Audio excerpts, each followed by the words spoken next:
चलो वाला बाळको केम छो दरेक बाळको मजामां? ओके। हवे चैप्टर नंबर 20 भारतनी सामाजिक समस्याओं अने પડકારો जेना विषे आपणे चर्चा करी रह्या हता।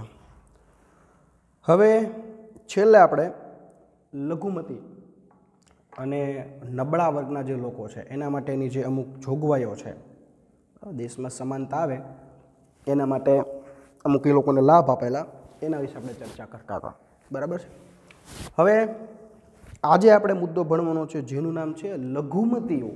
એટલે કોના વિશે આપણે ભણવાનું છે? લઘુમતીઓ વિશે ભણવાનું છે। કોના વિશે ભણવાનું છે? લઘુમતીઓ।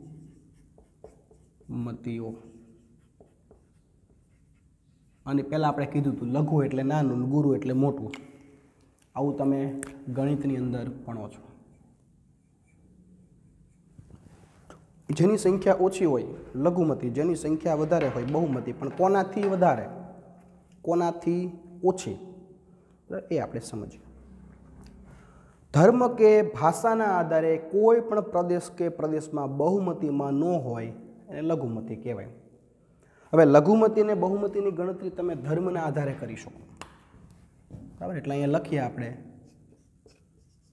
ધર્મ કે ભાષાના આધારે बहुमतीमां न होय, बहुमतीमां न होय एने शुं कहेवाय? लघुमती।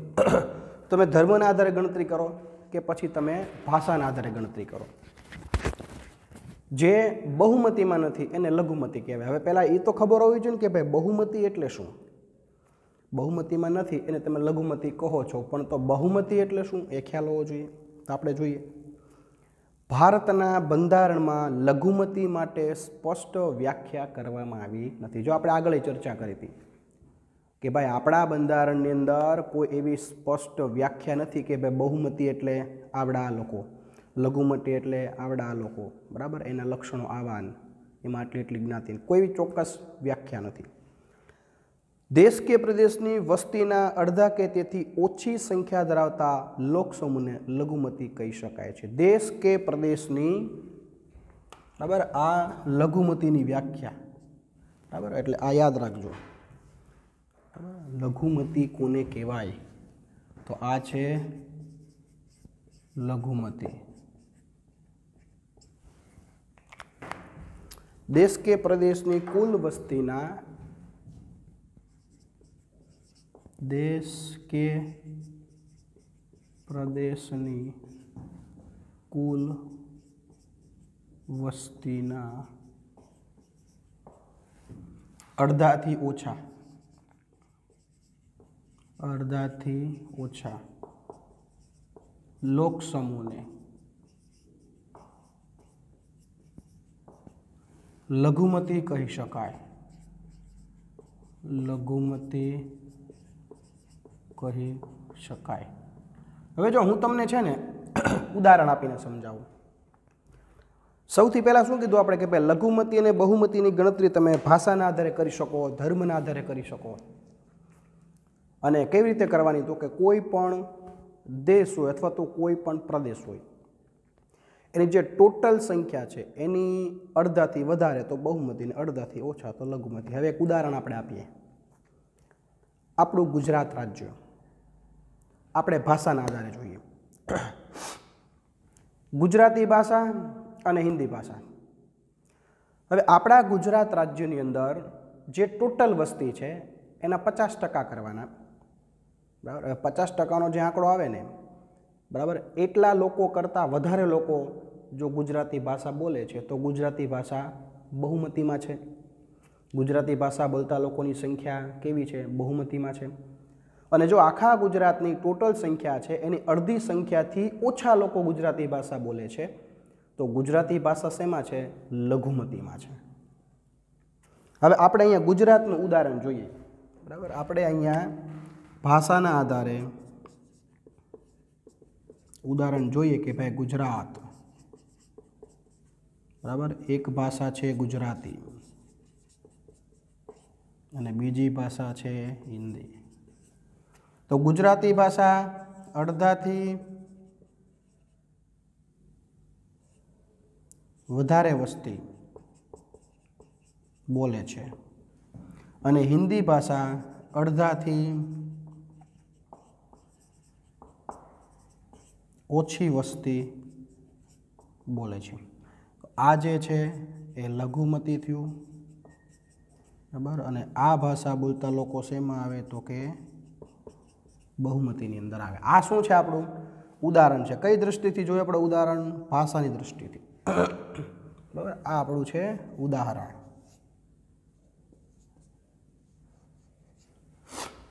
હવે સમજાઈ ગયું? તમારું એક ઉદાહરણ આપું. તમારો ક્લાસ છે ધોરણ 10નો. છોકરા છોકરીઓ બંનેની સંખ્યા છે. ભાષા અને ધર્મ નહીં, આપણે જાતિ, છોકરાને છોકરું, લિંગના આધારે આપણે ગણતરી કરીએ. છોકરા છોકરીઓ બંનેની સંખ્યા છે. ક્લાસ ટોટલ 50નો છે. છોકરીની સંખ્યા 12 છે, છોકરાની સંખ્યા એની સિવાયની જે છે 50માંથી, બરાબર. 50માંથી તમે 12 બાદ કરો એટલે કેટલા આવે? 38 આવે, બરાબર. એટલે 38 છોકરાઓ છે અને 12 છોકરીઓ છે. હવે જો તમારે જાણવું છે કે બહુમતીમાં કોણ છે, લઘુમતીમાં કોણ છે, તો કે આખા ક્લાસની સંખ્યા 50, 50ના અડધા કેટલા થાય તો કે 25. જેની સંખ્યા 25થી વધારે છે એ બહુમતીમાં, જેની સંખ્યા 25થી ઓછી છે એ લઘુમતીમાં. કારણ કે 25 એટલે કયો આંકડો થયો? અડધો આંકડો થયો. અડધાથી ઓછી સંખ્યા. છોકરીઓ કેટલી છે? માત્ર 12 જ છે. અડધાથી સંખ્યા કેવી છે? ઓછી છે. છોકરીઓ લઘુમતીમાં અને છોકરાઓ કેટલા છે? 38 છે. 50% એટલે કે 25થી કેવા છે? વધારે છે. સમજાઈ ગયું? હવે કોઈ પણ દેશ હોય, કોઈ પણ પ્રદેશ હોય, કોઈ પણ રાજ્ય હોય, કોઈ પણ એનું નાનું શહેર હોય કે કોઈ પણ ગામડું હોય કે સોસાયટી હોય, એની જે કુલ સંખ્યા છે એના અડધા કરવાના. અડધાથી વધારે તો બહુમતીમાં, અડધાથી ઓછા તો લઘુમતીમાં. તમે ભાષાની દ્રષ્ટિએ ગણતરી કરો, તમે ધર્મની દ્રષ્ટિએ ગણતરી કરો, ગણતરી ગમે તે દ્રષ્ટિએ કરી શકો. ચલો આગળ. રાષ્ટ્રીય સ્તર પર લઘુમતીઓની જેમ રાજ્ય સ્તર પર સ્થાનિક લઘુમતીની ગણતરી થઈ શકે છે, પણ રાષ્ટ્રીય સ્તર પર લઘુમતીની સંકલ્પના એ રાજ્ય સ્તરની સંકલ્પના કરતાં કેવું છે? અલગ. જો તમે લઘુમતીની ગણતરી જિલ્લા લેવલે, રાજ્ય લેવલે, દેશ લેવલે કરો, પણ ઘણીવાર એવું બને કોઈ એક જ બાબતની ગણતરી તમે દેશ લેવલે કરો તો અલગ એનું રિઝલ્ટ આવે, અને એ જ બાબતની ગણતરી તમે રાજ્ય લેવલે કરો તો એનું રિઝલ્ટ પણ કેવું આવે? અલગ આવે. આપણે એક ઉદાહરણ જોઈએ. જો અહીંયા કીધું છે કે ભાઈ કોઈ લોક સમુદાય રાજ્યની વસ્તીમાં બહુમતીમાં હોય તો રાષ્ટ્રમાં એ લઘુમતીમાં હોઈ શકે, અને કોઈ સમુદાય રાજ્ય લેવલે લઘુમતીમાં હોય તો દેશ લેવલે બહુમતીમાં હોઈ શકે. હવે આ ઉદાહરણ તમને એમ નામ ન સમજાય, હું બોલ્યો ને એમાં જો અહીંયા આ આપણે રાજ્ય લેવલે ગણતરી કરીએ. આ જ ઉદાહરણ સેમ ટુ સેમ તમે ભારત લેવલે લઈ જાઓ, બરાબર. કે ઉદાહરણ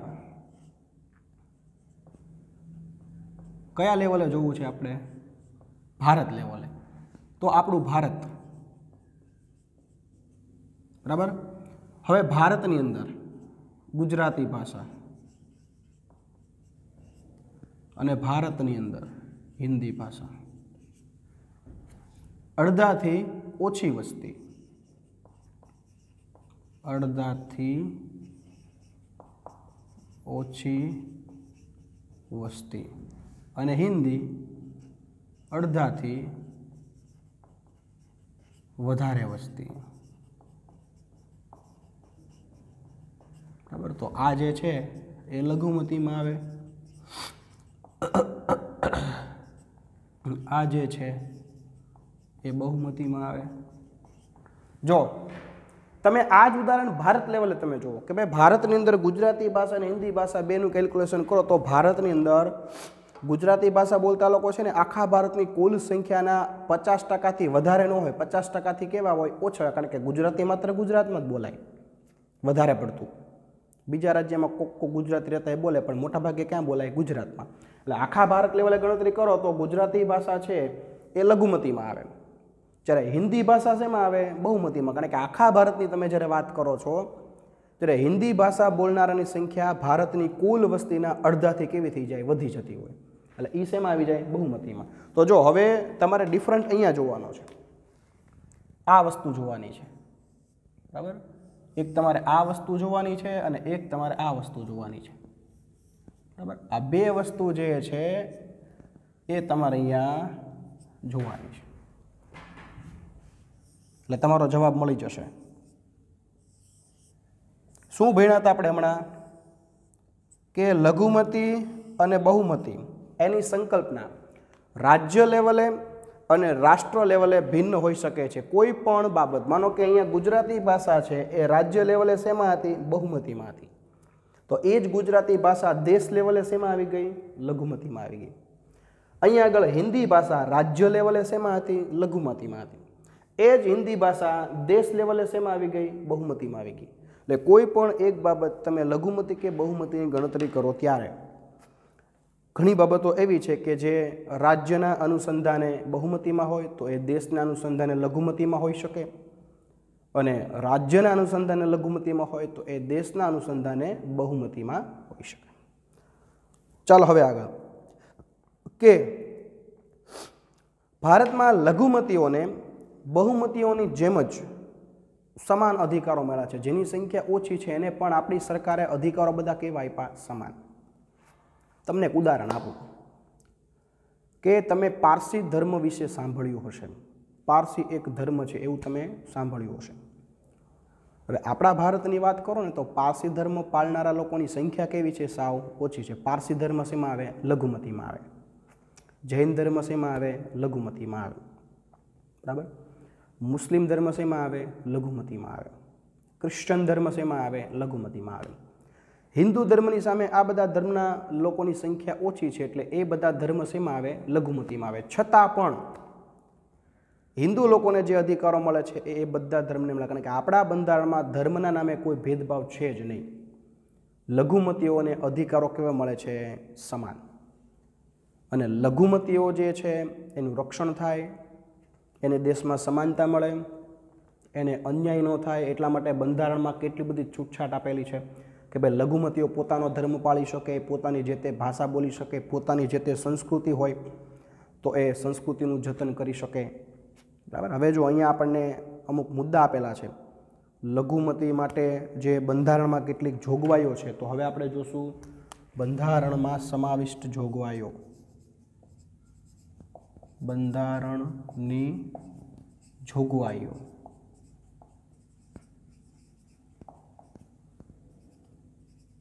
હવે જો બંધારણની જે જોગવાઈઓ છે ને એમાંથી હું ટૂંકમાં અહીંયા લખીશ, બરાબર. એ તમારે યાદ રાખવાનું છે.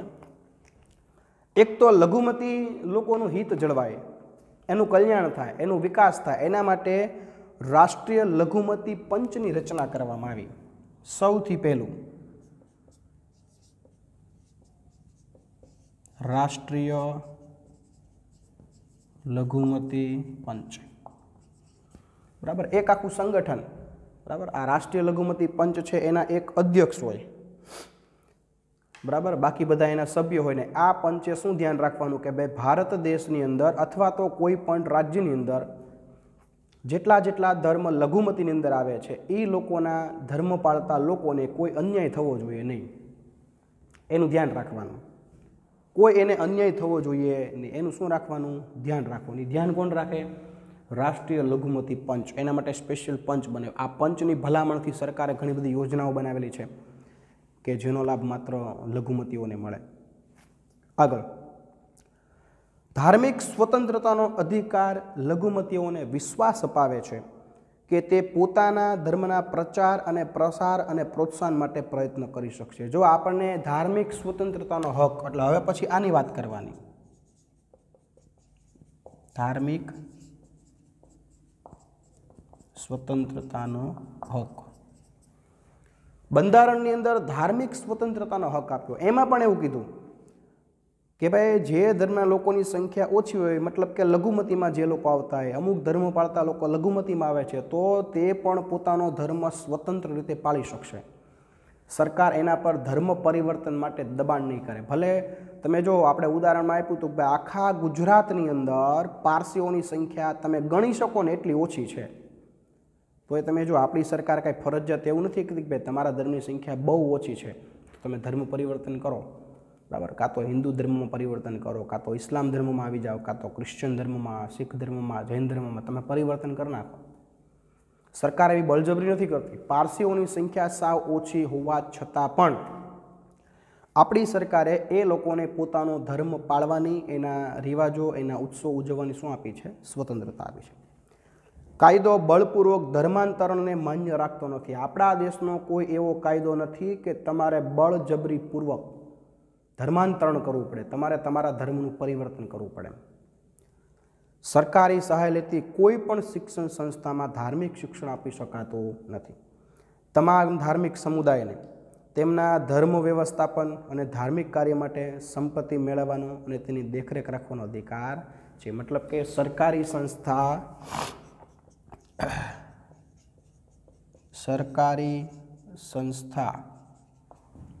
ધાર્મિક શિક્ષણ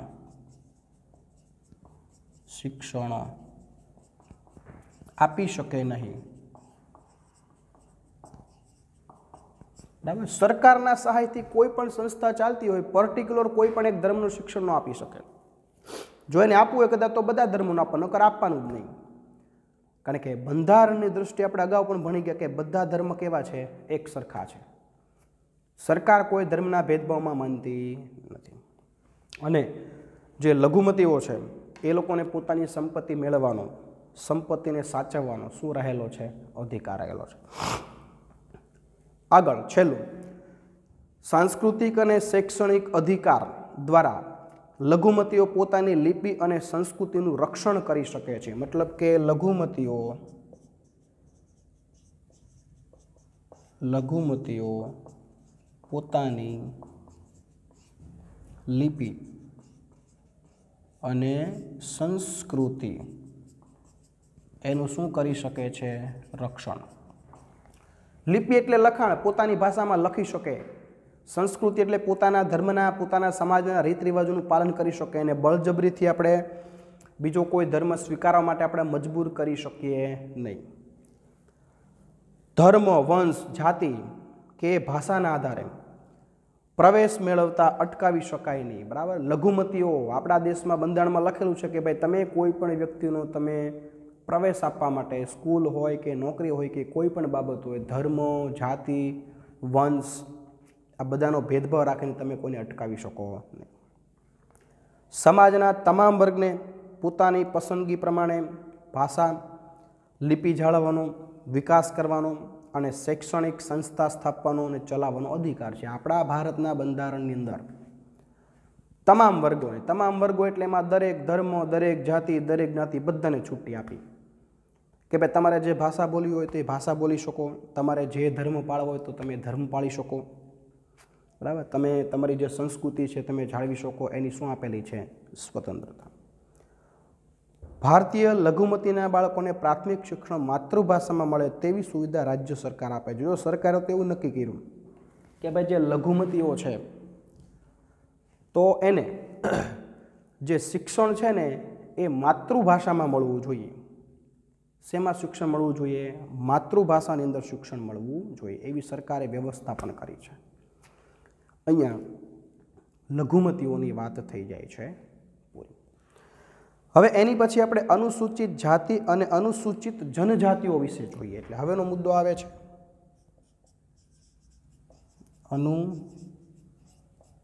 અનુસૂચિત જાતિ અને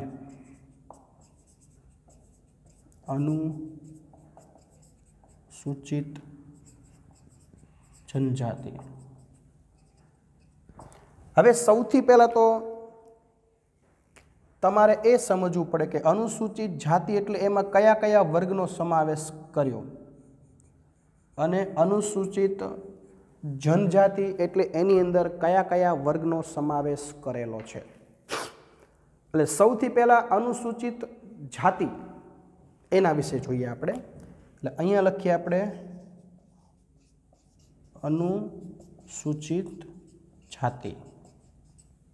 બરાબર, હવે આની અંદર કોનો સમાવેશ થાય? જો અનુસૂચિત જાતિઓ અને અનુસૂચિત જનજાતિઓ. ભારતના બંધારણની અંદર એની કોઈ સ્પષ્ટ વ્યાખ્યા કરવામાં આવેલી નથી, પણ આની જાહેરાત કોણ કરે? રાજ્યના રાજ્યપાલની સલાહથી રાષ્ટ્રપતિના આદેશ દ્વારા તેનો ઉલ્લેખ કરવામાં આવ્યો છે. આનો ઉલ્લેખ કોણ કરે? તો કે આનો ઉલ્લેખ કરે રાજ્યપાલ. બરાબર, આ એક યાદ રાખવાનું. બરાબર, જે તે રાજ્યના રાજ્યપાલ છે એ પોતાના રાજ્યમાંથી નક્કી કરે કે ભાઈ કોને અનુસૂચિત જાતિમાં લેવા, કોને અનુસૂચિત જનજાતિમાં લેવાની. બધો અહેવાલ એ રાષ્ટ્રપતિને મોકલીને રાષ્ટ્રપતિ જાહેર કરે કે આને અનુસૂચિત જાતિમાં લેવા કે ન લેવા. આખું આવી રીતે આ ચાલતું હોય છે. હવે જોઈએ, જ્ઞાતિવાદના કારણે કેટલીક જ્ઞાતિઓનું શોષણ અટકાવવા, તેમની સામેના અન્યાયો દૂર કરવા, સમાનતા અને ભાતૃભાવનાથી તેમના મારેલી સંકુચિતતા દૂર કરવા, આર્થિક સામાજિક શૈક્ષણિક વિકાસ થાય તે હેતુથી ભારતના બંધારણમાં કેટલીક વિશિષ્ટ જોગવાઈ કરવામાં આવેલી છે. બંધારણની કલમ 341માં જણાવ્યા પ્રમાણે એની અનુસૂચિમાં સમાવિષ્ટ જ્ઞાતિને અનુસૂચિત જાતિ તરીકે ઓળખવામાં આવે છે. એટલે અહીંયા કલમ નંબર કઈ? તો કે કલમ 341. બરાબર, જ્ઞાતિનો ભેદભાવ.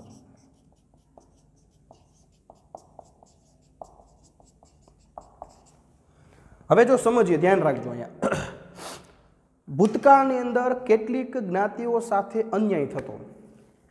કેટલીક જ્ઞાતિઓ એવી હતી કે એની સાથે બહુ ભેદભાવ રાખવામાં આવતો.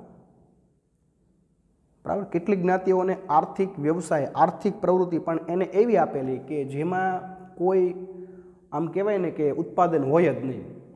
બરાબર, મતલબ કે એવી આર્થિક પ્રવૃત્તિ કે જેમાં આર્થિક ઉપાર્જન, પૈસા કેવા મળે? ઓછા. એટલે ઘણી બધી જ્ઞાતિ છે ને આર્થિક રીતે પછાત રહી ગઈ, અને સમાજમાં પણ એનો દરજ્જો કેવો હતો? નિમ્ન. એનું વસવાટ અલગ હોય, એને સામાન્ય વસવાટમાં આવવાનું નહીં. એની સાથે એટલો બધો ભેદભાવ રાખવામાં આવતો અમુક જ્ઞાતિઓ સાથે કે એને ચાલવા માટેનો રસ્તો અલગ, પીવાનું પાણી હોય એ ભરવા માટેનો કૂવો અલગ. સામાન્ય માણસોના કૂવામાંથી એને પાણી નહીં ભરવાનું. પહેલાંના જમાનામાં નાહવા માટેના ઘાટ હતા, સ્નાન કરવા માટેના. તો આ જે નિમ્ન જ્ઞાતિના લોકો પહેલાંના જમાનામાં જેની સાથે ભેદભાવ રાખવામાં આવતો એના સ્નાન કરવાના ઘાટ અલગ. આટલે સુધી ભેદભાવ રાખવામાં આવતો. એટલે સરકારે હવે બંધારણ અમલમાં આવ્યું પછી બંધારણમાં સરકારે વિચાર્યું કે ભાઈ આપણે જેની સાથે ભેદભાવ રાખવામાં આવતો હતો, જેના કારણે જેનો વિકાસ ઓછો થયો હતો, એવી જ્ઞાતિઓ કઈ કઈ છે કે જેને સમાજમાં પહેલાંના જમાનામાં દરજ્જો, માન સન્માન ઓછું મળતું હતું, એવી જ્ઞાતિઓ કઈ કઈ છે? એ જ્ઞાતિની આખી યાદી બનાવી. અને એ આખી જ્ઞાતિની યાદી છે, એ યાદીને બંધારણની કલમ નંબર 341ની અંદર મૂકી દેવામાં આવી. અને એ જ્ઞાતિની આખી યાદી છે ને એને કેવા લોકો જાહેર કર્યા? અનુસૂચિત જાતિના લોકો જાહેર કર્યા. અને પછી સરકારે એ કલમ 341ની અંદર જે આખું જ્ઞાતિઓનું લિસ્ટ હતું ને, બરાબર, એ આખો વર્ગ અનુસૂચિત જાતિનો વર્ગ કહેવાયો. અને પછી બંધારણમાં એને ઘણી બધી છૂટછાટ આપી કે જેથી કરીને એનો સમાન વિકાસ થાય. બરાબર, આપણા ભારતીય સમાજમાં એને સમાન દરજ્જો મળે. બરાબર, ઘણી બધી છૂટછાટ આપવામાં આવી. શિક્ષણમાં છૂટછાટ આપવામાં આવી, નોકરીમાં છૂટછાટ આપવામાં આવી, સામાજિક રીતે એને સમાન દરજ્જો મળે એના માટે ઘણા કાયદા બનાવવામાં આવ્યા.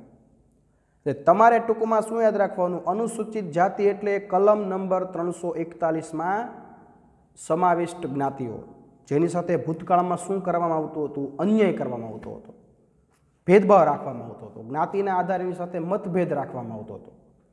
એવી બધી જ્ઞાતિની આખી અનુસૂચિ, બરાબર, કલમ નંબર 341 એને કેવી જ્ઞાતિ તરીકે, કેવો સમૂહ તરીકે જાહેર કર્યો હતો? કે ભાઈ અનુસૂચિત જાતિ. હવે અનુસૂચિત જનજાતિ એટલે કે કલમ 342 અનુસૂચિત જનજાતિ. બરાબર, એટલે કઈ કલમ? તો કે કલમ 342. કોણ? તો કે આદિવાસી લોકો.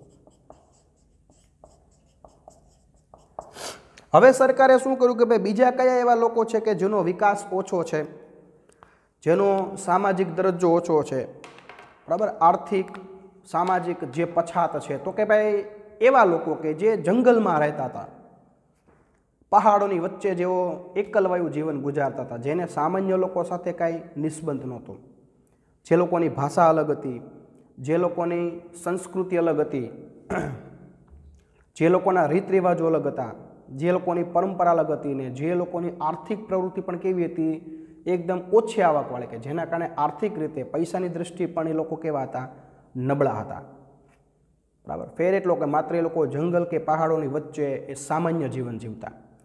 તો એવા જેટલા જાતિ હતી એ બધી જાતિનું આખું લિસ્ટ બનાવ્યું અને એને બંધારણની કલમ 342ની અંદર એ આખું લિસ્ટ મૂકી દીધું, જેને આપણે આપણી ભાષામાં આદિવાસી લોકો કહીએ છીએ. અત્યારે તો ઘણો બધો વિકાસ થઈ ગયો છે અને એ લોકો કયા ઓળખાણા? અનુસૂચિત જનજાતિ તરીકે ઓળખાણ. એ જે લિસ્ટ 342માં છે એ આખો વર્ગ છે એ કયા નામથી ઓળખાણો? તો કે અનુસૂચિત જનજાતિ. ક્લિયર? તો અહીંયા આગળ અનુસૂચિત જાતિ, અનુસૂચિત જનજાતિ. અનુસૂચિત જાતિ કલમ નંબર 341, ભૂતકાળમાં જેની સાથે જ્ઞાતિનો ભેદભાવ થતો હતો એવી જ્ઞાતિ એની અંદર આવે. અનુસૂચિત જનજાતિ કલમ નંબર 342, ભૂતકાળમાં જે લોકો જંગલ પહાડની વચ્ચે રહેતા હતા, જેને અન્યાય થતો હતો, જેની સાથે ભેદભાવ રાખવામાં આવતો હતો, કે આદિવાસી લોકો, જેનો સમાવેશ અનુસૂચિત જનજાતિની અંદર કરવામાં આવે છે. તો અહીંયા આગળ અનુસૂચિત જાતિ અને અનુસૂચિત જનજાતિ, આની વાત આપણે કરી પૂરી. હવે મોસ્ટ આઈએમપી એક અગત્યનો મુદ્દો હવે ચાલુ થાય છે, કારણ કે અનુસૂચિત જાતિ અને જનજાતિમાં તમે ભણ્યા કેવા લોકોનો સમાવેશ કર્યો કે જેની યાર ભૂતકાળમાં શું થતું? અન્યાય, જેનો વિકાસ કેવો હતો? ઓછો. પછી તમે આર્થિક વિકાસ કયો, સામાજિક કયો, પછાત હતા જે લોકો. તો હવે એ લોકોનો વિકાસ સારો થાય, બધાની સમકક્ષ આવી શકે, એના માટે એને કંઈક વિશિષ્ટ વધારાના લાભ આપવા પડે, બરાબર. તો એ વધારાના લાભ, વિશિષ્ટ લાભ આપવા માટે આપણા બંધારણમાં કેટલીક જોગવાઈઓ જે છે એ જોગવાઈઓ બનાવવામાં આવી. અનુસૂચિત જાતિ અને અનુસૂચિત જનજાતિ, ઘણી બધી જોગવાઈ બંને માટે કોમન છે અને ઘણી બધી જોગવાઈ માત્ર અનુસૂચિત જાતિને લાગુ પડે એવી બનાવેલી છે અને ઘણી બધી જોગવાઈ માત્ર અનુસૂચિત જનજાતિને લાગુ પડે એવી બનાવેલી છે.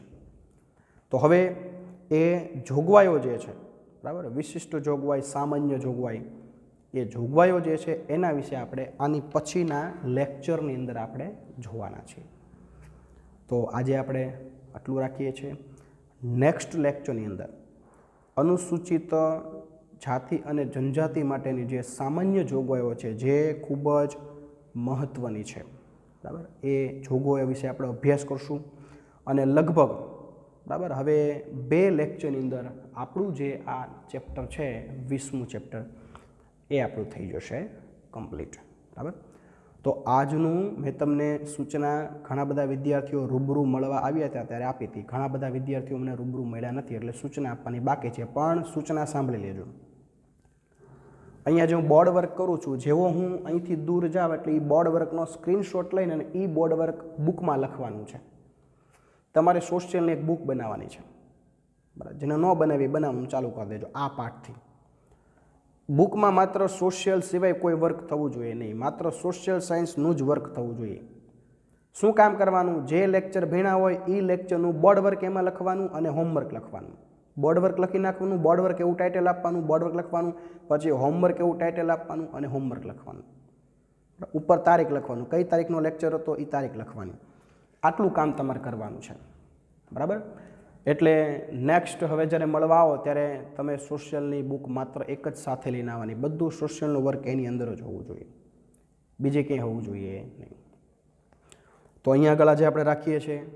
આવતા લેક્ચરમાં જે અનુસૂચિત જાતિ અને અનુસૂચિત જનજાતિ એના માટેની જે સામાન્ય જોગવાઈઓ છે એના વિશે આપણે અભ્યાસ કરશું, બરાબર. ત્યાં સુધી બધા બાળકો આવજો. બોર્ડ વર્ક છે એ સ્ક્રીનશોટ લઈ લેજો, હું તમને થોડો ઘણો સમય આપીશ. ઓકે.